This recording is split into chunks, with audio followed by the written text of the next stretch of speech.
এত রক্ত, এত ত্যাগ, এত ক্ষয়ের পরেও যদি একটা পরিবর্তন না হয়, এই যুব সমাজের প্রতি মানুষের যদি আস্থা না আসে, আর কবে আসবে? এই বাংলাদেশ কি আবার দাঁড়াবে? এই যুবকদের হাতে যদি বাংলাদেশ যদি আপনার নিরাপদ মনে না হয়, তাহলে কি যারা গুণে ধরা, যারা হচ্ছে আপনার ঝং পড়া, তাদের উপর কি বাংলাদেশ কি ইয়ে করবে?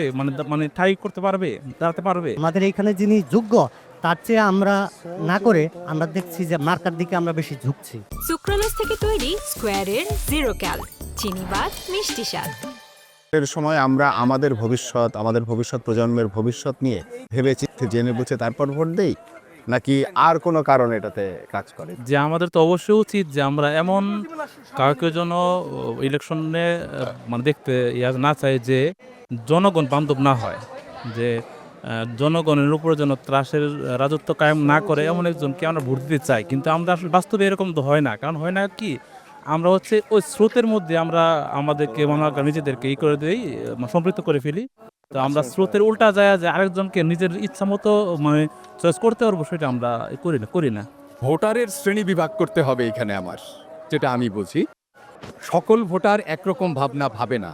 একদল ভোটার আছেন যারা স্রোতে গা ভাসাবেন, একদল ভোটার আছেন সে দলকে ভোট দেবে, একদল ভোটার আছেন অবশ্যই ভবিষ্যৎকে ভাবনা করে, দেশকে ভাবনা করে ভোট দিতে চিন্তা করবেন।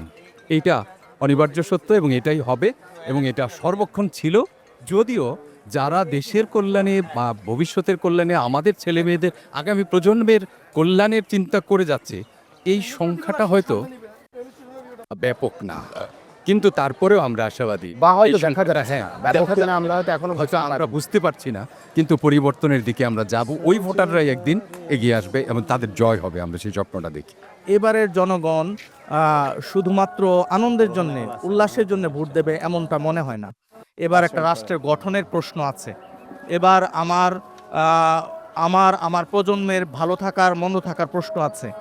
আমাদের এই জেনজি যে প্রজন্ম, তাদের কিন্তু একটা প্রশ্ন করে ফেলে যে আমরা কেন আমার দেশ ছেড়ে আমাকে অন্য দেশে পড়তে যেতে হয়, আমার সন্তান কেন নিতে হয় অন্য দেশে।